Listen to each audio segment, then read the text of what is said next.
Bien bonjour tout le monde, nouvelle vidéo, ça fait longtemps que j'ai pas fait de vidéo. Je sais, j'avais des choses personnelles à gérer, mais ne vous inquiétez pas, le portefeuille, la communauté a bien fait en fin d'année. J'ai fait 11% en terminant l'année, et puis là je suis déjà à 2,5. On en parlera à la fin de la vidéo, mais pour l'instant, je voulais surtout faire cette vidéo. Elle n'a pas été préparée, mais j'ai quelques sujets à voir avec vous. Je les ai notés vite fait. Donc on va parler du Venezuela et du bombardement qui a eu lieu le matin, capture de Maduro, les conséquences sur le prix du pétrole à court terme, moyen terme, long terme. On va parler des acteurs qui vont bien en bénéficier. Donc, est-ce que c'est les majors? Est-ce que plutôt ils vont perdre dans le coup? Est-ce que c'est les parapétrolières? Est-ce que c'est les entreprises de services? Est-ce que c'est les drillers? Je vous donnerai des exemples aussi. Et puis, je vous donnerai une petite lecture géopolitique, mais aussi financière. Parce que personne ne soupçonne ce qui va se passer, mais voilà, je vais vous. Voilà. Voilà. Le mec là, il dit c'est une distraction du risque de liquidité et du grand margin call global qui pourrait se passer. Donc la photo de Trump là qui porte la survêt de Maduro là, le Nike. Parce que sachez qu'il était habillé en Nike, hein, Maduro. Nike est un des gagnants aujourd'hui. Mais bon, on va continuer sur PayPal après. Entreprise qui ne finit pas de baisser, puis on va reparler vite fait du portefeuille. Du coup, on a parlé, on a dit au début, bah, on va parler du Venezuela. Le Venezuela, donc je vais vous montrer où c'est. Venez, vous savez quoi, je vais aller sur Maps. Parce que je sais, moi je suis bon en géographie, mais la plupart des personnes avec qui je parle de politique, géopolitique ou trucs comme ça, sont archi nulos en géographie. Donc là on est à Paris, on enlève tout ça, boum. Voilà, vous avez rien vu, on vient là. Donc là on est. Pourquoi ça me fait ça là? Bon, on va taper Venezuela. Voilà, on dézoome vite fait. Donc voilà, là c'est beaucoup mieux. On a le monde, les États-Unis, et voilà, donc on a le Guyana, petit pays ici. Guyana où ExxonMobil et Chevron, mais surtout ExxonMobil, est très présente parce qu'il y a énormément de pétrole ici. Donc voilà, on va zoomer. Quand on zoome, à côté du Guyana, il y a quoi? Il y a le Venezuela. Et le Venezuela, il est en train de dire que la partie gauche du Guyana, là, cette partie, alors on zoome encore pour voir, bah, il dit que c'est à lui. Donc le Venezuela est en petite guéguerre et pression politique sur le Guyana. Il y a la Guyane française juste à côté, donc partie très très très très instable en ce moment, même si c'est un petit paradis tropical. Mais voilà, donc le Venezuela c'est là, c'est juste à côté de la Colombie, et du coup plein de bombardements le matin, plein d'aéroports et d'infrastructures militaires, plein d'F-16 et d'avions militaires vénézuéliens ont été touchés. Les raffineries, tout ça n'ont pas été touchés par contre, parce que le pétrole vénézuélien et sa production est quelque chose que les États-Unis veulent. Donc, qu'est-ce qui s'est passé? Ils ont fait une attaque éclair et ils ont capturé Maduro et sa femme. Certains disent que c'est une capture arrangée par Maduro pour pas envenimer la situation. En mode, on se rend. Après, vous stoppez net. Mais ça, c'est des rumeurs. On ne sait pas si c'est vrai ou pas. Le plus important, c'est qu'on a la preuve. Trump, c'est un taré. Il a, il a mis un tweet où il y a Maduro, là, les yeux bandés avec des menottes. Et il dit voilà Maduro capturé.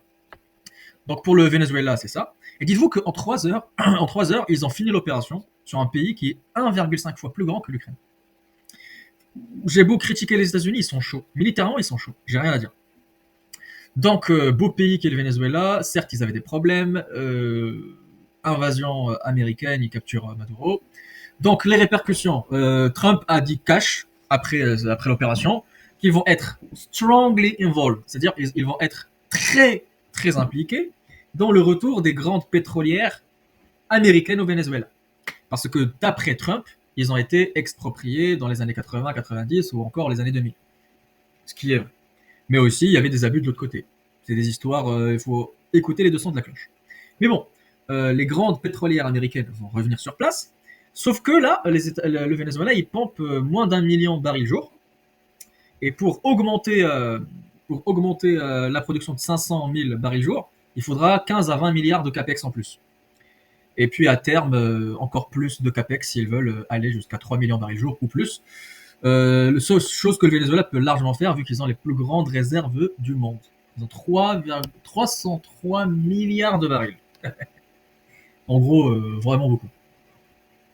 Donc, ce qui nous amène aux acteurs qui vont être impactés. Donc, les majors et les parapétroliers.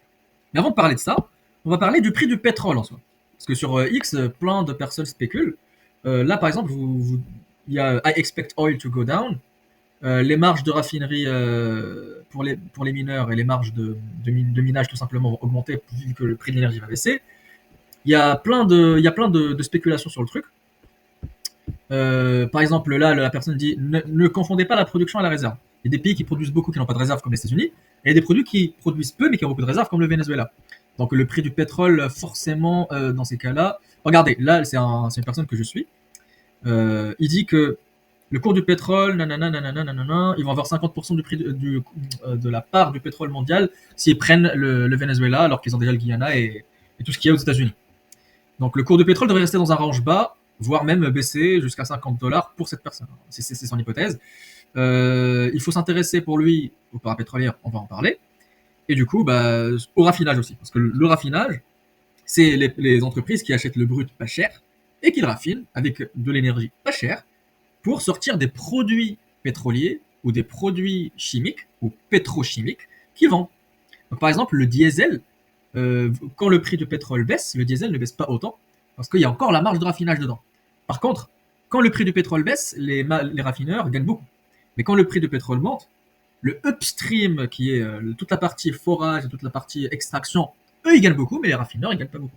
C'est pour ça qu'on aime bien les sociétés intégrées verticalement comme Total, où ils gagnent sur tous les paniers. Donc voilà, ils parlent de Marathon Pétrole. On va en parler. Ouais. On parle surtout du prix. D'après moi, qu'est-ce que ça va faire?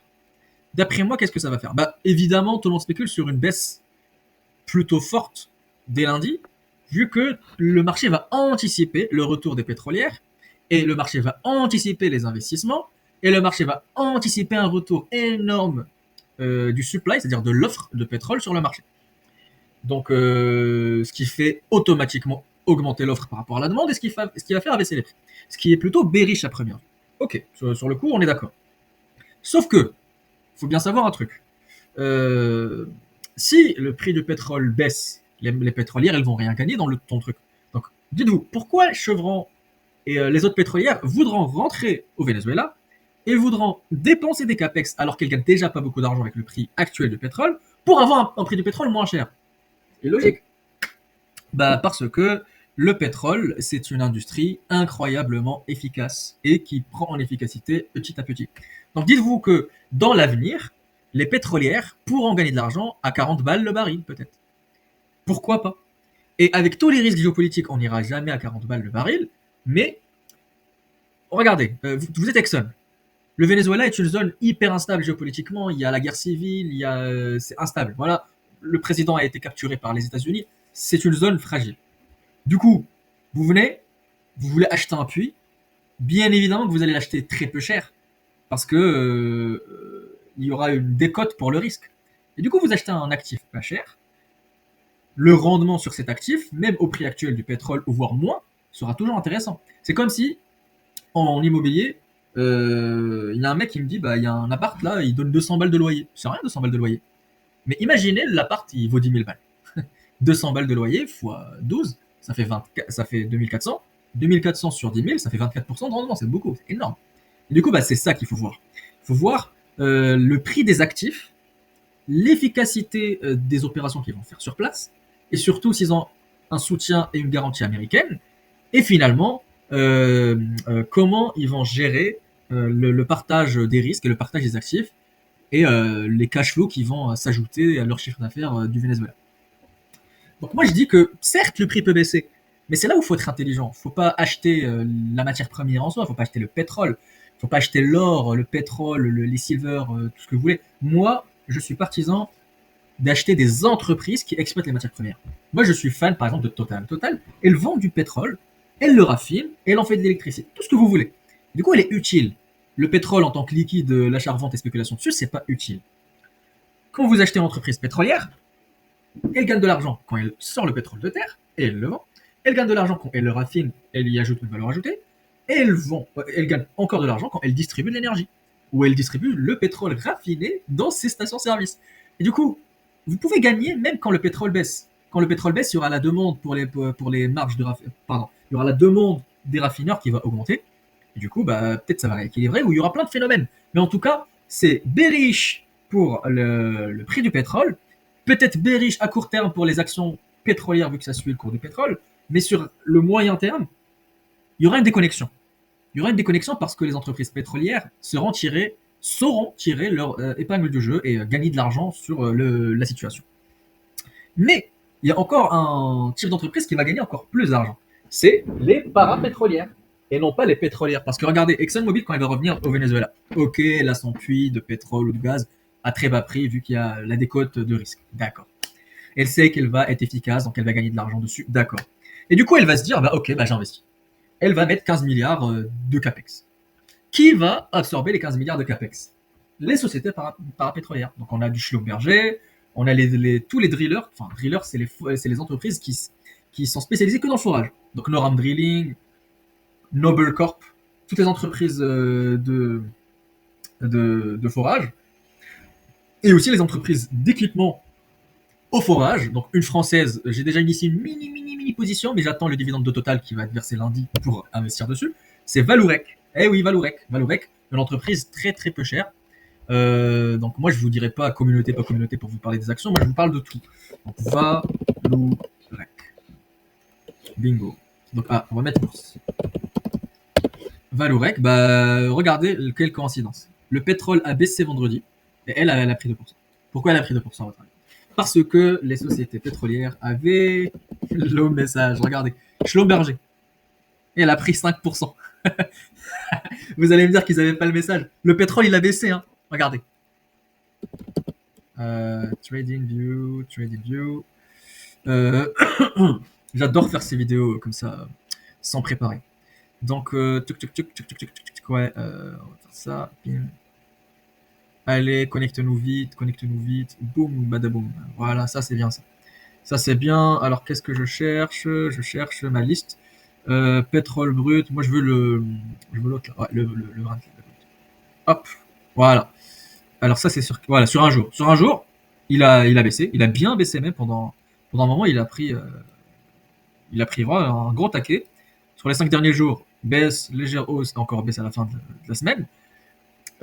Sur le mois, il a baissé. Sur les 6 mois, il a baissé. Mais en fait, il faut le regarder sur le vendredi. Le vendredi, tout baisse, alors que les parapétrolières sont extrêmement liées au cours du pétrole, encore plus que les majors. Mais il y a une soudaine déconnexion. Regardez-moi ça. Marathon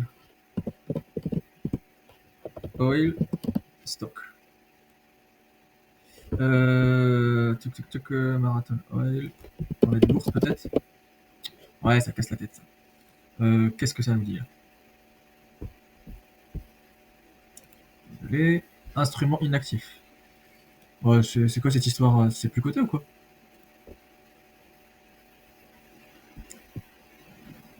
Ouais, c'est bizarre cette histoire. C'est bizarre cette histoire. On revient là. Pourquoi ça casse la tête comme ça? Hop. Ouais, donc on vérifie pas, pardon, pas Marathon Oil, c'est ConocoPhillips. ConocoPhillips Bourse. Ça prend 3,5%. Non, vous n'allez pas me faire croire que c'est des mouvements anodins. Occidental Petroleum, 3% alors que le prix baisse. Non. Philippe, 66.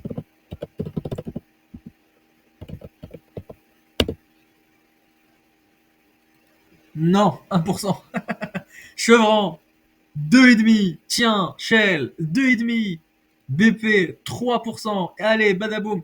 Total, même Total, elle a monté. Même si elle n'est pas très impliquée là-bas, normal, elle n'a pas pris comme les autres, elle opère pas du tout au Venezuela ni en Amérique du Sud. Du coup, elle a pris vite fait parce que les autres ont suivi, donc c'est le secteur, c'est des paniers d'action. Mais le message était sûr, enfin, c'était sûr que les entreprises le savaient, et c'était sûr qu'il y avait de l'insider trading dans tout ça, c'est sûr et certain. Sauf qu'ils attendaient de le faire samedi pour éviter des trucs financiers, des mouvements financiers, je veux dire. Donc voilà, c'est surtout ceux qui ont sauté le plus, c'est du Schlumberger, c'est les autres entreprises de drilling, donc Noram. Alors, on va voir Noram, qu'est-ce qu'elle a fait. Noram Drilling. Allez. Non. Non, non, non, non, non, non, non, ça c'est abusé ça. C'est abusé, vous allez pas me faire croire. Vous allez pas me faire croire que ça augmente si fort tout seul. Noble.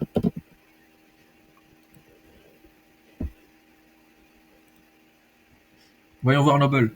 2,5%. Et en la pré-clôture, 1,5%. Tiens, tiens, tiens. Mais sinon, ouais, Valourec, elle a pris et je pense qu'elle va continuer à prendre. Mais moi, j'espère qu'il y aura un mouvement de panique très court terme où tout baisse. Et là, j'achète. Parce que je vais mettre une position dessus à peu près 1,5%, 1,5%, 2% pour l'instant. Et puis, je continuerai à renforcer petit à petit. J'ai pas vu Morel et Prom, qu'est-ce qu'elle a fait. Mais là, ça serait le comble. Hein. Voilà. 2,5% et 2,7% parce qu'ils sont au Venezuela. Et ils sont bien montés, hein, Morel et Prom, depuis. Ouais, ça coûtait à 4,70 à un moment. Ouais, là. Et du coup, celui qui a acheté du Morel et Prom à 4,70, il s'est fait 20%. 20%, les gars. Vous mettez 100 000, vous sortez avec 20 000. Vous n'avez pas 100 000, bah, ayez 100 000. Voilà. Du coup, pour le prix du pétrole à très court terme, ça devrait baisser. Pour le prix des pétrolières, ça devrait soit rester stable, soit baisser vite fait, mais en tout cas, on s'en fout. Si ça baisse, il faut acheter, c'est des opportunités. Les parapétrolières, normalement, elles devraient monter parce qu'elles devraient absorber tout le capex. Voilà. Et par rapport finalement aux entreprises énergétiques autres que le pétrole et tout ce qui reste comme autres secteurs comme la tech, tout ça, je ne sais pas. Ça peut faire tout ce que ça pourrait faire. Ça n'a aucun lien. Donc la corrélation pour moi, c'est zéro. Mais il ne faut pas oublier que la reconstruction du Venezuela et le développement du Venezuela, si jamais ils mettent un pantin et si jamais le pays se libéralise et voilà, ça fera augmenter la demande du pétrole. Et du coup, à voir si ça compenserait pas un petit peu la chute du prix. Mais en tout cas, moi je suis bullish sur les pétrolières et les parapétrolières, parapétrolières en premier. Mais bearish sur le pétrole, évidemment. C'est logique que ça baisse. C'est logique. Maintenant, on va parler de ma version, de ce que j'ai compris. Pourquoi Trump a fait ça? Évidemment que c'est pas pour la drogue. Évidemment que c'est pas pour le peuple vénézuélien. Il s'en fout. Trump, il s'en fout. Par contre, des gens disent ouais, c'est pour le pétrole. Dès qu'il y a du pétrole, les États-Unis ils y vont. Nanana, nanana. C'est exactement ça. C'est pour le pétrole. Mais c'est pas pour le pétrole à première vue comme l'humain lambda le comprendrait. Parce que le pétrole, il y en a beaucoup et les États-Unis produisent plus de pétrole à eux tout seuls que l'Arabie Saoudite et la Russie réunies. Ça ne veut pas dire que la capacité de l'Arabie Saoudite et de la Russie maximale sont inférieures, mais pour l'instant, la production actuelle, les États-Unis produisent plus. Et du coup, ils n'arrêtent pas d'exploser leur record de production. Et du coup, ils ont assez de pétrole, pas en réserve, mais ils en produisent assez et ils le vendent. Ils ne l'utilisent pas beaucoup. Par contre, le pétrole vénézuélien, c'est un pétrole de type lourd, c'est pas le WTI. WTI, c'est Western Texas Intermediary. C'est le pétrole de Texas, de l'Ouest intermédiaire, ni lourd ni léger. Et le pétrole vénézuélien, c'est un pétrole lourd, brut lourd. Il ressemble au Brent de mer du Nord ou du Moyen-Orient, celui de Dubaï. Donc ce pétrole-là, ils pourront l'utiliser, mais ils pourront surtout le vendre aux Chinois. Sauf que les Chinois, ils l'achetaient au Venezuela en yuan, en renminbi, la monnaie chinoise. Maintenant, les États-Unis vont exiger du dollar. Et dites-vous pourquoi ils vont exiger du dollar? C'est quoi la. Pourquoi? Parce que finalement, le pétrole, ils vont vendre et ils vont pas le prendre. Ils pourraient le prendre, ils pourraient faire baisser l'électricité chez eux, plein de choses. En fait, non. Rappelez-vous, rappelez-vous les autres vidéos où je vous parlais de comment on appelait ça? Reverse carry trade. Vous vous rappelez ou pas? Bah, dans ces vidéos, je vous ai expliqué que la Chine et plein de pays asiatiques, même européens parfois, avaient des grosses réserves de change en obligations d'État et en obligations d'État américaines. Et ces pays-là qui ont de la réserve de change en dollars américains, ils en ont rien à faire. Et du coup, qu'est-ce qu'ils font à chaque fois qu'ils ont besoin de liquidité ou qu'ils ont besoin d'investir dans leur marché ou quoi que ce soit? Bah, ils déversent leurs obligations d'État dans le marché. En déversant les obligations d'État dans le marché, ça fait écrouler le prix du dollar. C'est exactement ce qui a commencé à se passer cette année avec les taxes douanières de Trump. Le dollar, il crève. Voilà, il crève contre l'euro depuis le début de l'année. Donc, il crève, il prend très cher. On approche même les 1,20 et peut-être que ça ira au 1,20 en 2026, qui sait. Mais en tout cas, le prix du dollar ne fait que baisser et il baisse maintenant même contre le yuan. Donc, je ne sais pas si c'est Trump qui tombe sur tout ça ou si c'est des banquiers derrière qui demandent. Et c'est sûrement la deuxième option. Trump, il veut pousser la Chine à redonner leurs dollars, au lieu de les déverser dans le marché, à les redonner aux États-Unis. C'est comme s'ils récupéraient les énormes dollars dans le marché. Ils pourraient comme ça protéger leurs dollars et ils pourraient comme ça contenir la masse monétaire qui existe. On prend les dollars, on les supprime, tenez votre pétrole, et nous, une fois qu'on a supprimé les dollars existants qui servent à rien, on pourra réemprunter. Et du coup, la masse monétaire, elle est un petit peu allégée, on va dire, contre des barils, parce que de toute façon, ils sont tellement endettés que soit ils vont prendre le pétrole, le vendre et rembourser leurs dettes. Sauf que ça, c'est un raisonnement c'est un raisonnement de citoyen lambda qui est en relation avec sa banque. Les États ne payent pas de leurs dettes. Il faut le savoir. Ils produisent des obligations d'État, ils les vendent, et en échange de ce coupon, ils ont des intérêts annuels, et l'État, il a la valeur du coupon qu'il reçoit contre le bout de papier. Il a la somme. Et cette somme-là, il l'utilise, investissement, nanana. Et le jour du remboursement, bah, il produit un autre coupon. Et il dit, bah, en fait, je vais le vendre, je prends l'argent et je te la redonne. Et puis, sauf que j'ai besoin d'investir encore plus, donc je vais aller prendre un nouveau coupon, le vendre, et puis investir. Sauf que j'ai créé de la dette là. J'ai remboursé en créant une nouvelle dette, mais j'ai créé une troisième dette pour réinvestir encore. Et c'est comme ça qu'on tombe dans une trappe à dette, et c'est comme ça qu'on a tellement de coupons qui sont dans le marché, que dès qu'on commence à les vendre, on va les vendre sûrement en dollars, et du coup, le dollar va se déverser, enfin, on va se débarrasser d'une obligation liée en dollars, du coup, le dollar va se déverser dans le marché, et qu'est-ce qui va se passer? Le dollar baisse. Et le dollar baisse, ça ne fait pas les affaires des Américains. Ça fait les affaires des Américains dans le sens où la délocalisation est plus facile, mais l'inflation explose. Il faut une gestion habile de l'affaiblissement du dollar sans inflation. Et ça, c'est uniquement en maîtrisant la masse monétaire. Et c'est uniquement en faisant ce genre de stratégie tordue. Récupérer les dollars mondiaux, les enlever pour pouvoir soutenir le rythme d'endettement qu'ils ont actuellement. Et voilà, donc c'était mon avis sur l'histoire de l'invasion du Venezuela. Et Trump, il a dit ouvertement que la Colombie et le Cuba, et même le Mexique, n'étaient pas exclus d'une intervention. Et il y a des trucs qui font flipper par contre. C'est, regardez. Parce que là, il y a des trucs qui se passent en Iran. Là. Il y a l'Iran. Ils ont des manifestations en ce moment et le gouvernement a commencé à tirer sur eux, sur les manifestants. Et qu'est-ce qui se passe en Irak, à côté de la Syrie? Non, pardon.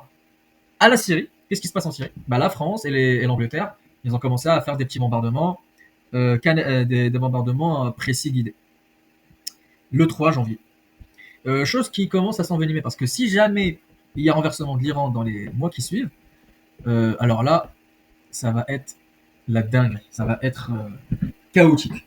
Parce que l'Iran, c'est pas comme le Venezuela. Le Venezuela, c'est un voisin des États-Unis. L'Iran, c'est un voisin des Russes, et c'est un voisin des Chinois, et c'est aussi un voisin d'Israël. Donc voilà. Et puis là, c'est une photo drôle que j'ai adorée. Oil longs waiting for the futures open. Oil longs, c'est les longs pétrole. Long dans le jargon financier, c'est être bullish, c'est être haussier, c'est être optimiste. Donc les optimistes sur le pétrole en attendant l'ouverture des futurs. En gros, ils attendent l'ouverture des prix des commodités et des matières premières le lendemain, dimanche ou lundi à minuit si vous préférez. Donc là, il y a un mec qui attend qu'il se fasse pendre. Ça, c'est les optimistes du pétrole qui attendent leur heure de pendaison demain, vu que les prix vont baisser. Donc voilà, par rapport au pétrole, par rapport à Venezuela, par rapport à Trump et par rapport à toute cette saga. Finalement, je voulais vous parler vite fait de PayPal. Je vais pas creuser le sujet parce que j'ai assez parlé.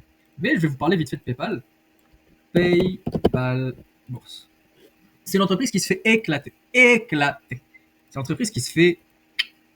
Elle se fait massacrer. Regardez, elle prend moins de 34% sur un an. Je ne vais pas mettre en year-to-date vu que ça fait que 2 jours qu'on est en year-to-date. Donc sur un an, elle prend moins 34%. C'est une entreprise, elle a 11 fois les bénéfices actuels et 10 fois les bénéfices futurs. Ils n'arrêtent pas de racheter des actions. Ils vont bientôt présenter leur offre de pub sur leur plateforme et les impacts possibles. Donc moi, j'attends avec impatience parce qu'il y a déjà le côté commerce agentique. Le côté pub, j'ai déjà commencé à creuser, mais j'aimerais bien en savoir plus. Et ça pèse à peu près 5% dans le portefeuille. Je fais déjà beaucoup de pétrole, donc j'essaie de diversifier. On va faire vite fait un petit truc là. Hop là, hop là, hop là. Donc on change vite fait, on vient là. Valorisation. On va enlever PayPal. Déjà, pourquoi on reste sur PayPal?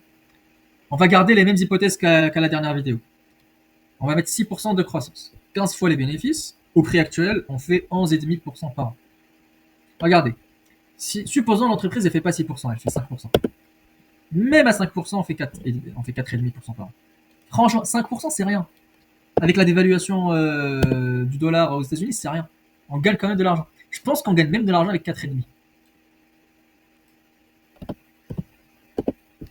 Ouais, vite fait, 4,5, on gagne de l'argent. En soi, on gagne de l'argent. C'est presque 10. Et du coup, moi, je voulais vérifier pour Valorec, parce que Valorec, je ne voulais pas présenter, mais sur l'entreprise à la Bourse de Paris, ticker symbole, c'est VK. Ça vaut 8 fois les bénéfices, ouais, 10 fois les bénéfices parce que ça a compté. Le dividende, c'était à 10%. Là, ça doit être à 9, donc ils donnent 1,5. Ils ont donné à la dernière fois 1,5. Il y avait du dividende exceptionnel dessus, hein, donc attention. 1,5 sur 16. Ça fait 9,37%, ce qui est déjà énorme. Moi, je vais dire qu'il n'y aura pas de croissance. Il y aura de la croissance. Mais moi, je vais dire qu'il n'y aura que 3% de croissance. Ok, je fais ça 15 fois les bénéfices. Ça fait rire. 15 fois les bénéfices, 3% de croissance, je fais 13% par an. Et ça, c'est même pas en prenant en compte les énormes dividendes. Alors imaginez, il y a un boom et ils vendent beaucoup au Exxon, au Chevron, au Venezuela. Ils vendent beaucoup, je veux dire, 7% par an sur les 5 prochaines années. Alors là, franchement, on se régale, hein. C'est une entreprise qui est très sous-valorisée parce qu'elle a évité la faillite il n'y a pas longtemps. Et du coup, elle était très endettée, elle était dans une situation très instable. Mais elle est dans le road to better. Donc voilà pour aujourd'hui, on a assez parlé. J'espère que je vous ai éclairé sur le sujet du Venezuela et que tout se passe bien et que vous allez gagner de l'argent sur tout ça. N'oublie pas que c'est quand le son du violon qu'il faut vendre et le son du canon qu'il faut acheter. Attention à vous, bon week-end, bon courage à vous, abonnez-vous, likez, commentez, partagez. Et puis aussi, j'ai un compte Instagram avec le même nom, Amine Business and News. N'hésitez pas à vous abonner et à soutenir ma chaîne. Merci à vous et à bientôt. Allez.